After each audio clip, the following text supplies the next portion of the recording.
Russians fell under the influence of their own propaganda, which was broadcast to the outside world. The destruction of the myth of the Second Army of the World became very painful for the Russian Federation.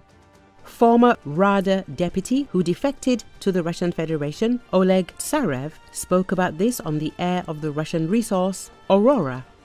Tsarev laughed at the Russians who believed the Kremlin propaganda about the power of their army. In 2022, with a full-scale invasion of Ukraine, the truth about the military and industrial degradation of the Russian Federation became obvious to the world.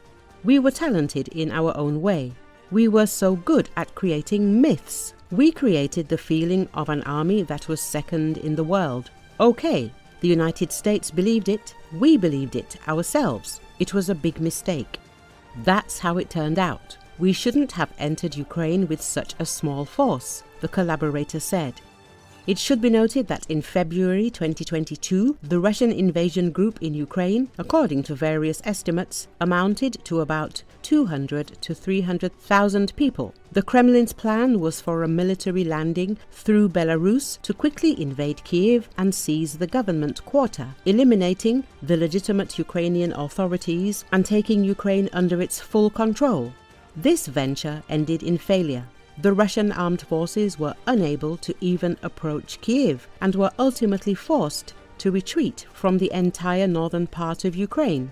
The war, which the Kremlin had conceived as lightning fast and bloodless, dragged on for years and is draining Russia's resources. The Russian army was unable to turn the tide at the front. Its losses are estimated at hundreds of thousands of dead. Earlier, media reported that Tsarev told how Putin miscalculated with Ukraine.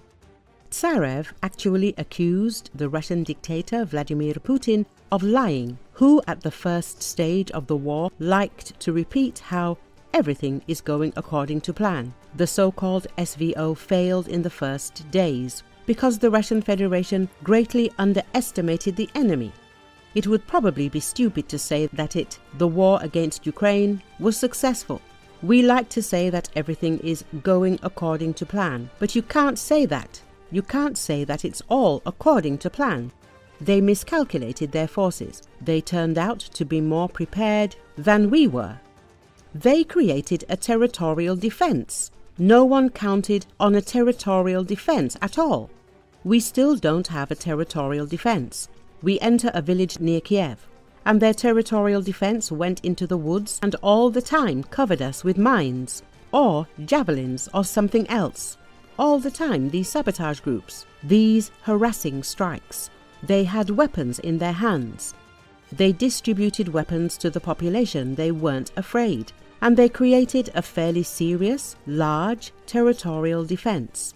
In general, no one believed that it existed and should be taken into account, but in the first days it worked very actively, and then too, Tsarev said.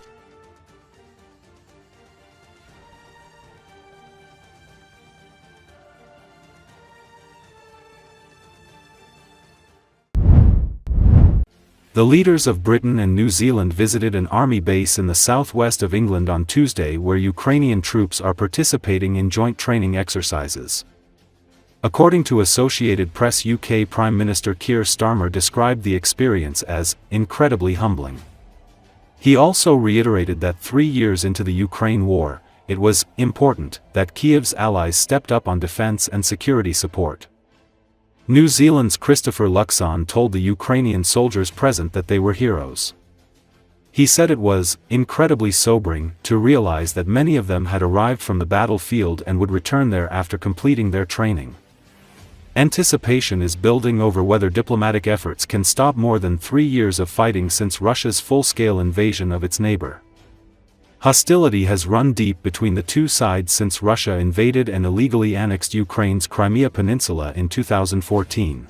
I find it incredibly humbling to see the training that is being done here, the number of countries that are coming together, including obviously United Kingdom, New Zealand, Australia, many other countries here, coming together to do vital training with our Ukrainian friends and colleagues and allies. It's really humbling. It's incredibly professional. It could not be more important 3 years into this conflict.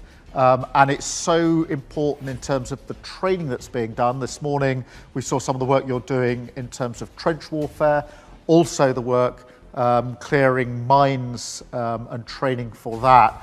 Only a few weeks ago I was in Kyiv. I was in the burns unit of a major hospital in Kiev, and I saw some of those returning from the front line who got blast injuries. And so for me this was very, very real training.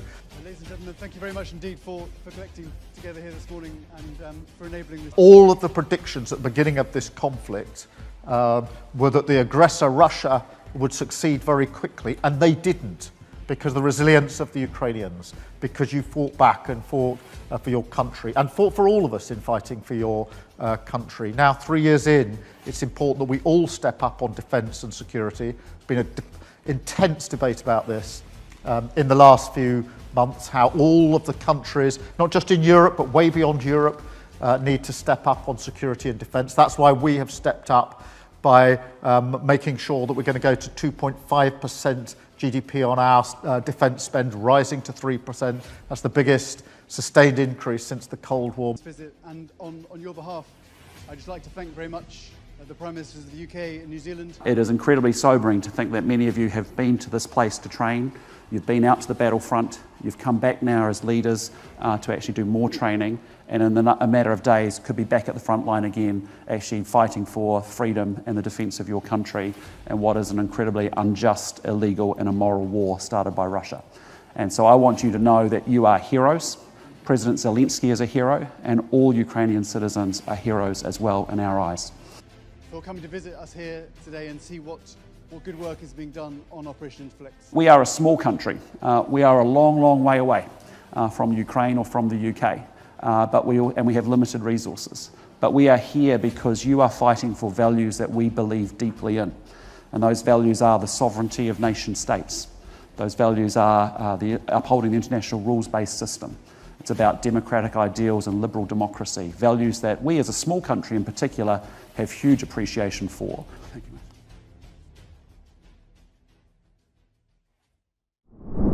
Defense Secretary Pete Hegseth created another signal messaging chat that included his wife and brother, where he shared similar details of a March military airstrike against Yemen's Houthi militants that were sent in another chain with top Trump administration leaders.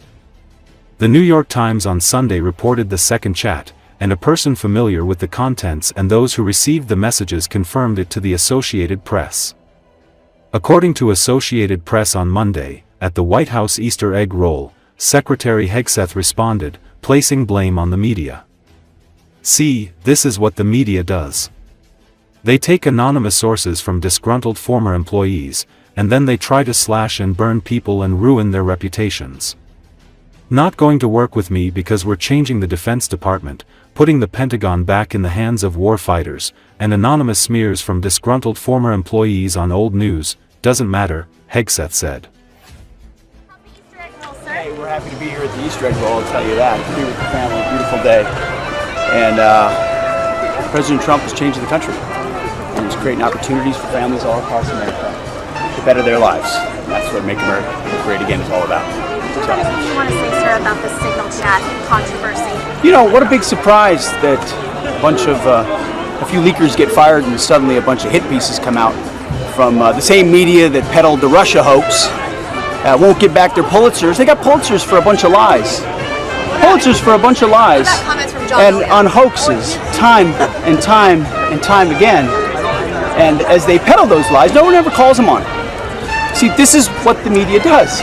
They take anonymous sources from disgruntled former employees, and then they try to slash and burn people and ruin their reputations. Not going to work with me, because we're changing the Defense Department, putting the Pentagon back in the hands of warfighters, and anonymous smears from disgruntled former employees on old news doesn't matter. So I'm happy to be here at the Easter egg roll with my dad and my kids, because, you know, this is what we're doing it for.